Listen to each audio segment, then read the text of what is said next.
Excuse me. Good morning, Saitlanders. How are you? We trust and hope that you are well.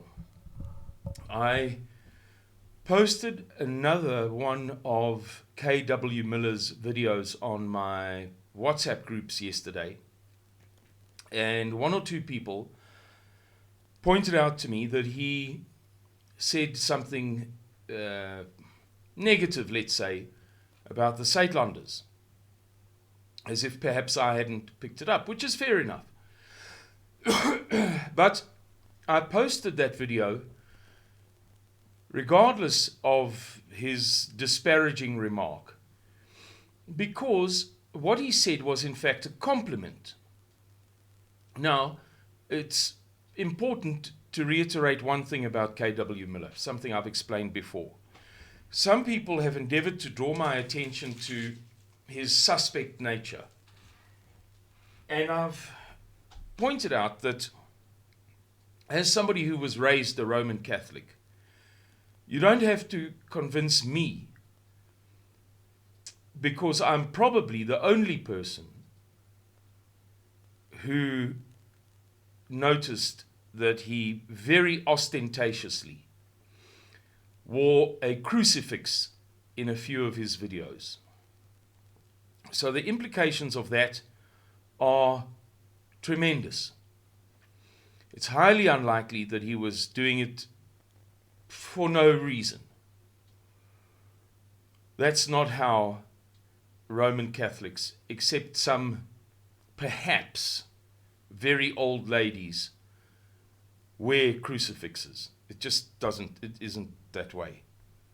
So for him to have done it was clearly a deliberate thing. And it was not only deliberate, but ostentatious. He wanted the world to see it, those who would understand the meaning. So, notwithstanding the fact that this guy is not on our side, sometimes it is very, very, very, very, very helpful to observe your enemy's behavior. And anybody who's read on this subject will know that. Secondly, what he says is not overtly, let's say, anti-Christian or anti-Saitlanders for the most part, bear with me, or anti-conservatism. In fact, it is putatively conservative. Kamstig. Supposedly. Ostensibly.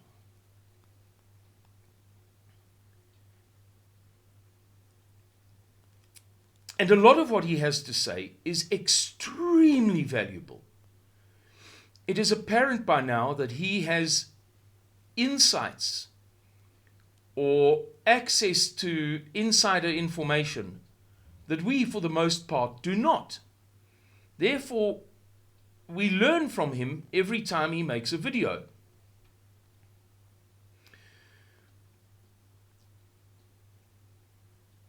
Now, regarding what he said about Saitlanders yesterday, in yesterday's video, he was clearly endeavoring to agitate a civil war, which he has done on a number of occasions now. Clearly, he wants things to erupt in this country. He keeps on talking about fighting, getting up and fighting, standing and fighting. And he said the same yesterday, and he said, I haven't even watched the video twice. I watched it once. I didn't watch it again to get his precise words for the purposes of this video, for the purposes of accuracy and precision in this video, because it's just not worth it. He said something like, the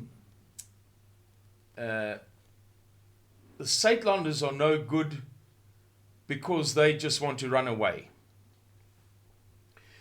In English, there's an expression, damned with faint praise. And sometimes that is rendered colloquially, people are just talking. faint praise indeed. It means that, let's say you did something special for me as a friend, and you gave me a gift of this thing that you'd done, and I said, "Oh, thanks." Or perhaps you said, "Well, what do you think of it?" And I said, "Yeah, it's all right. Thanks." Whereas you had expected and hoped that I would say, "Thank you gee, this is so generous, you're the best." I damn your gift, not with criticism or deprecation, but with praise.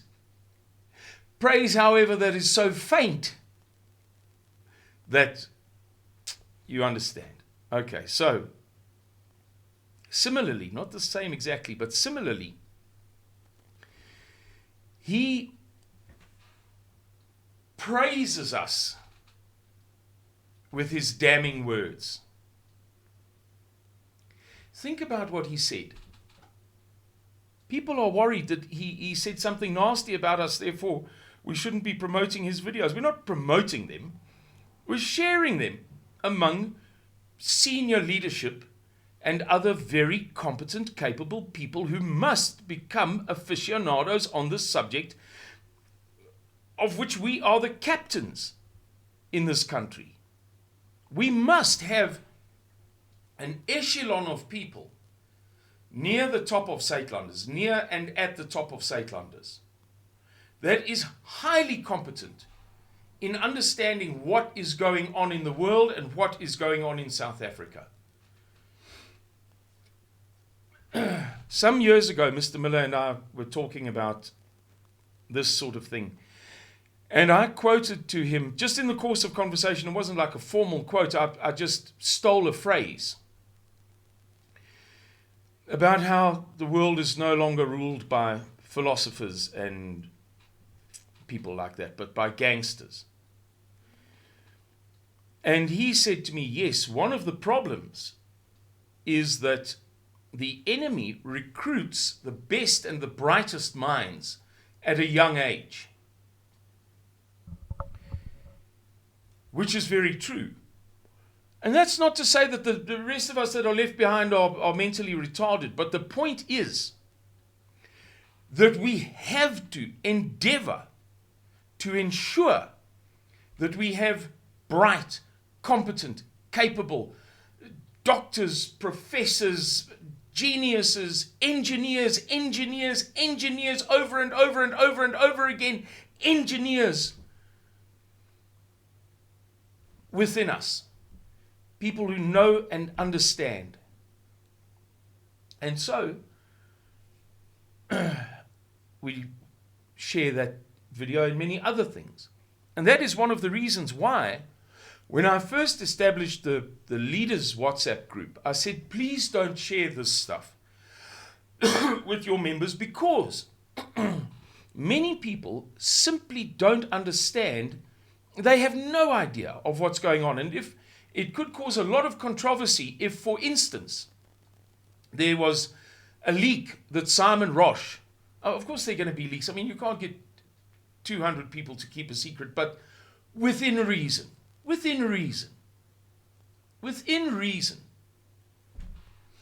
If somebody said, oh, Simon Roche put on the group something about doesn't like Donald Trump. You know, people would never understand that. They would be unable to comprehend it. Whereas, among the true conservatives of the USA, Donald Trump is not a very well-liked man, and there are specific reasons for it. If I say to an ordinary person in the street, Donald Trump, and they know I'm a conservative or they're a conservative, it would shatter their world. That's a completely unacceptable thing to say. Donald Trump must be treated like a saint or because that's what he is. Notwithstanding the fact that in 4 years, he managed to not even print, just add out of thin air, more fake fiat currency in the USA than any US president ever did in 8 years, adjusted for inflation.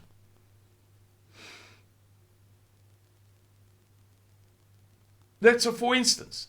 And at the time he said that this is the greatest economy in the history of the world, or in the history of the USA, or whatever it was that he said. You remember that.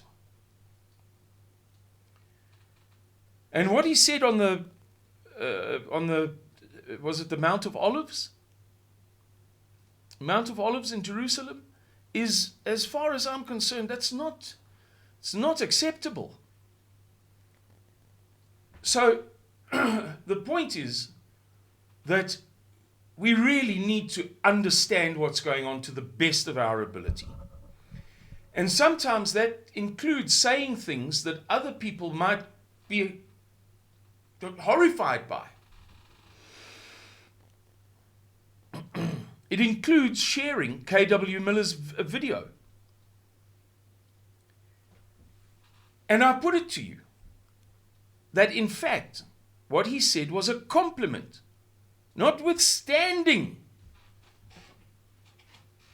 If it had been an insult, I still may have shared the video, as long as it was not going to do harm to us.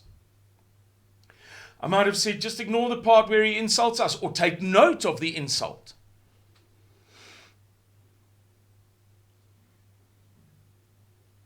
But I put it to you that he complimented us. He praised us with his damning words. We do want to run away. We don't want to use that terminology, because in simple minds, it creates an impression of cowardice. You know, most people are too stupid to really think, or not even think, understand anything. The phrase run away doesn't bother me at all. I know that some people, you're not allowed to say that. But I'm telling you, not asking an opinion, I'm telling you a fact, that if I'm involved in an evacuation of a big city in a time of crisis, my foot is going to be flat. Pedal to the metal. Fast I'm going to drive. It's going to be like running, but just more. So I put it to you that what he said is a fact. But if you don't like it, if you would much rather that I use a term like relocate, regroup, evacuate, if you don't want to hear words like flee and refuge and safe haven and and run away, firstly I say to you it's the same thing, and you're kidding yourself, and it surprises me. Secondly, I say to you it's a good thing. This is why Statelanders is the only organization in South Africa that's got its head screwed on properly. Nobody else of any substance is thinking like us. We are the only ones who are right.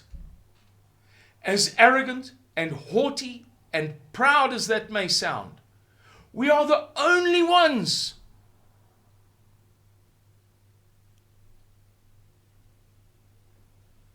If there's a conflict in Durban, a proper conflict, if it's Yugoslavia-style civil war, and you are part of the, okay, if it's Yugoslavia-style civil war, and the conflict ruptures along ethnic lines, as it always does, and you're in the ethnic group that is outnumbered, Makuta, Mashu, Nanda, Adam's Mission, uh, uh, uh, um, Valley of 1,000 Hills. What are the numbers, the population ratios between, let's say, Mpumalanga, I'm talking Durban, Mpumalanga, and Hammersdale, Nchanga? So if you take that broad arc running from the north coast around Durban through the Valley of 1,000 Hills down to Amanzimtoti, roughly, between the outermost portion of that arc and the sea, the furthest portion of that arc that encompasses the formerly white towns within that arc, what would you say are the numbers involved? I haven't looked this up, but I put it to you thoughtfully. I mean, I know Durban. I know what is the numbers of population in South Africa. I know how many Zulus there are, because there's that whole thing of Natal being roughly 10% of South Africa's population, just the Zulus. The Indians in Natal are a number far closer to the number of Zulus than the number of whites. You're talking maybe 40-1. You want to stand and fight? Have you got rocks in your head? If you have to, you have to. But for that to be your plan A, your ideal, your best,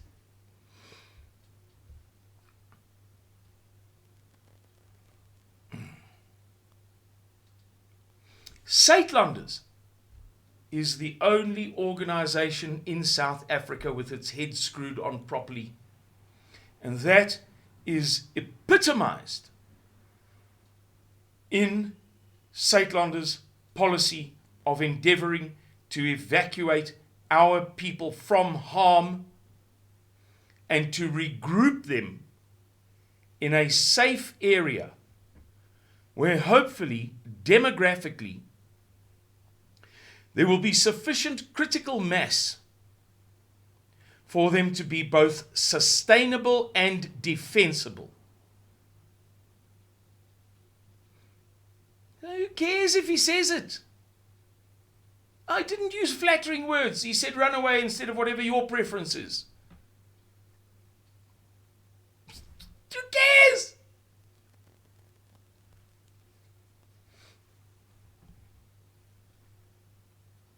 Let him and the rest of the nudniks have a big civil war to their heart's content.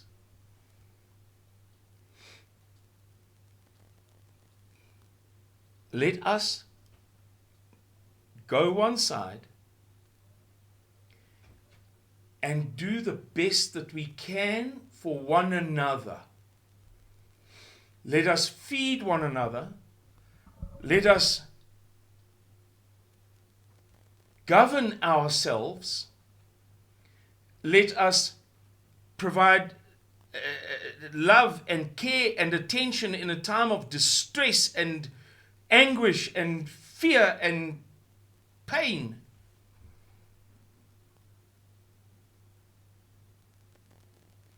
Let them do their best. May they love every minute of it. I want nothing to do with it. May K.W. Miller have his civil war that he's so clearly dead set on. And may he mock us for our unwillingness to participate against the most unbelievable, overwhelming odds. May he mock us to his heart's content over our supposed cowardice. You know, Mr. Miller has spoken to us about this. When I was in the USA, you know the story. Supposed to have a fantastic tour. I get there. 6 meetings, all cancelled. non-responses. It was disastrous.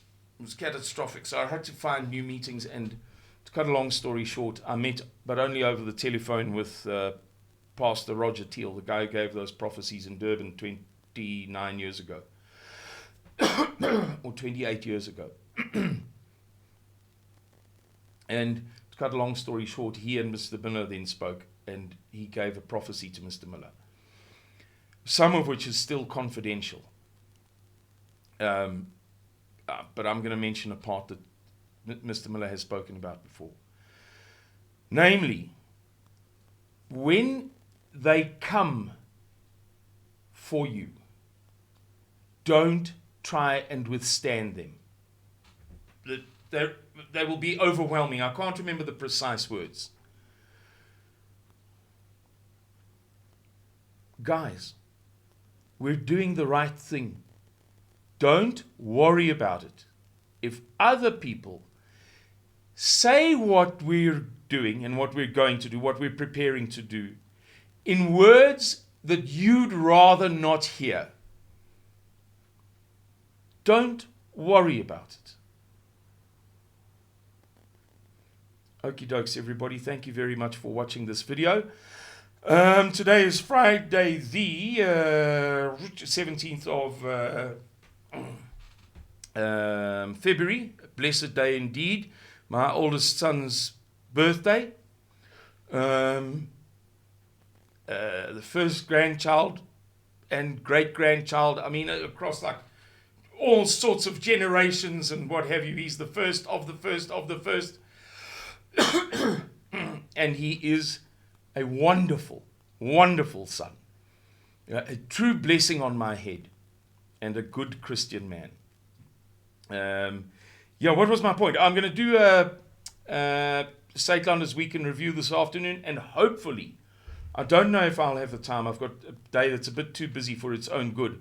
Hopefully, I'll be able to do a video on carrying on from the in the Gaslight series, number 3. All right, everybody. Thanks a lot. Goodbye, and God bless all of you.